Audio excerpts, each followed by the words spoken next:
جو اللہ سے رو رو کر مانگتے ہیں انہیں مانگنے کے بعد رونے کی ضرورت نہیں پڑتی۔ اللہ اسی انسان کا امتحان لیتا ہے جسے وہ چاہتا ہے۔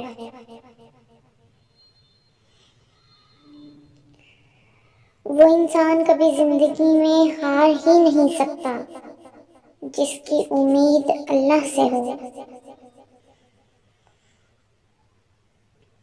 ماں کی گود سے قبر کی دیوار تک زندگی کے ہر پہلو پر نظر ڈال کے دیکھ، اللہ کے سوا کوئی کام نہیں آتا۔ انسان کتنا ہی گناہگار کیوں نہ ہو، اللہ تعالی ہمیشہ اپنا بندہ کہہ کر ہی پکارتا ہے اور مایوسی سے بچاتا ہے۔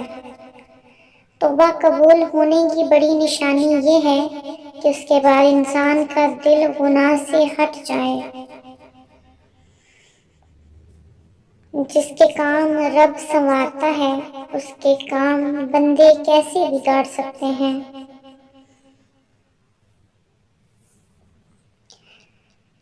بندہ جس وقت گناہ کرتا ہے اللہ اس پر 4 احسان فرماتا ہے۔ رزق کو بند نہیں کرتا، گناہ کو ظاہر نہیں کرتا، فی الحال عذاب نہیں کرتا، تندرستی کو موقوف نہیں کرتا۔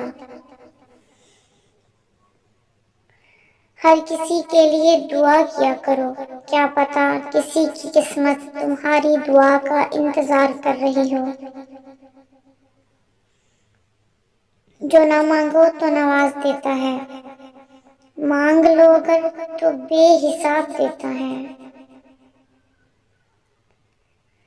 جب درد بڑھنے لگے اور کچھ بھی سمجھ نہ آئے تو اپنے رب کی طرف چلے جاؤ، کیونکہ دل کا سکون بس اس کی یاد میں ہے۔ بے بس انسان کا بہترین علاج اس کا اللہ کے حضور سجدہ ہے۔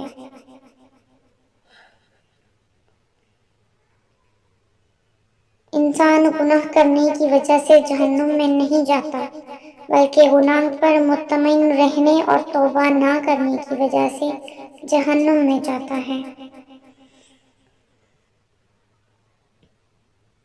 انسانیت بہت بڑا خزانہ ہے، اسے لباس میں نہیں انسان میں تلاش کرو۔ اگر ویڈیو پسند آئے تو لائک، شیئر اور کامنٹ کریں۔ میرے چینل کو سبسکرائب کریں اور ساتھ میں لگے بیل آئیکن کو پریس کریں تاکہ آنے والی ہر نئی ویڈیو کا نوٹیفیکیشن آپ کو مل سکے۔